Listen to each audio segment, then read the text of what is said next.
Hello children. Children, as we have completed lesson number 6, that is the noun gender. Now we are going to start with a new lesson of English 1, that is lesson number 7, the noun number. Now children, I will explain you what is the noun number. Noun as a number can be classified into two parts, into two categories.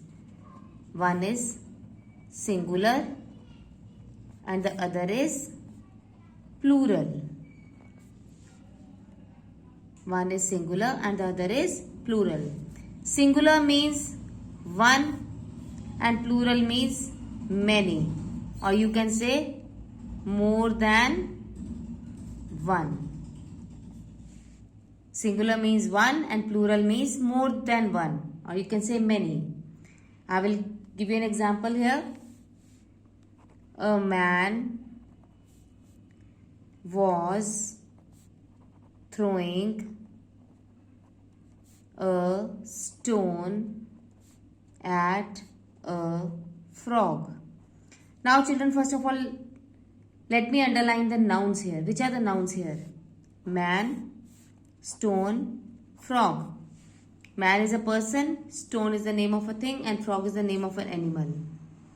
Now here, how many people are there? How many persons are there? Man. Man means only one. Stone, one. Frog, one. So man, stone and frog, all these are in singular form. So they will be called singular number. They are in singular number. Now let's change this sentence. Some men were throwing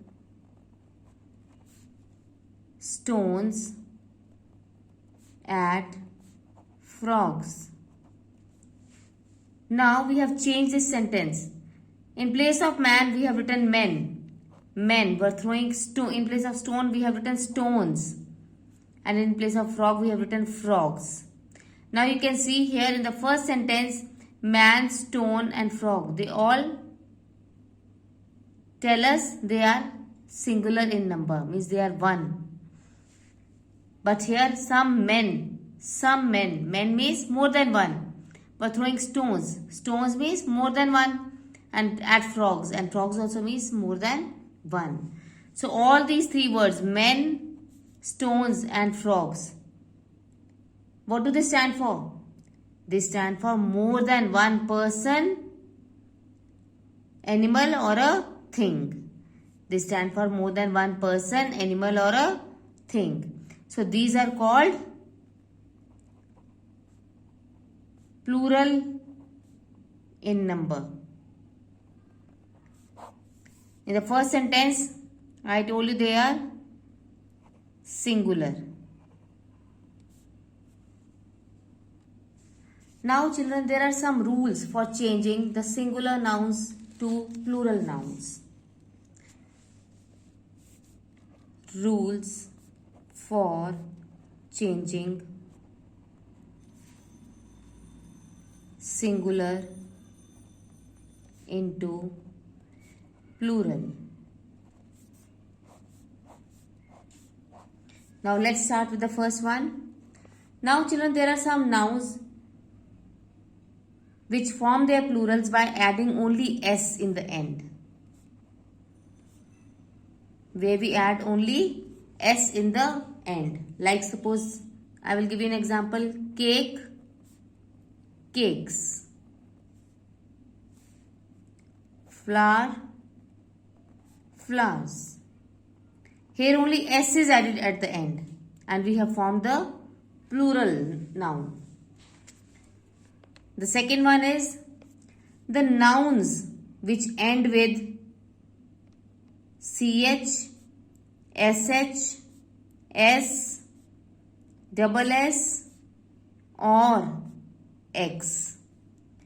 The words, or you can say the nouns which end with ch, sh, s, double s or x. What do we add in them to make the plural? We add es. Just for example, bench. means the plural will be benches, means es we have added. Here the sound of ch should be ch. The words which end with ch, when we pronounce that word, the sound of ch should come like ch. If the sound of ch is of k means k, like for example, monarch.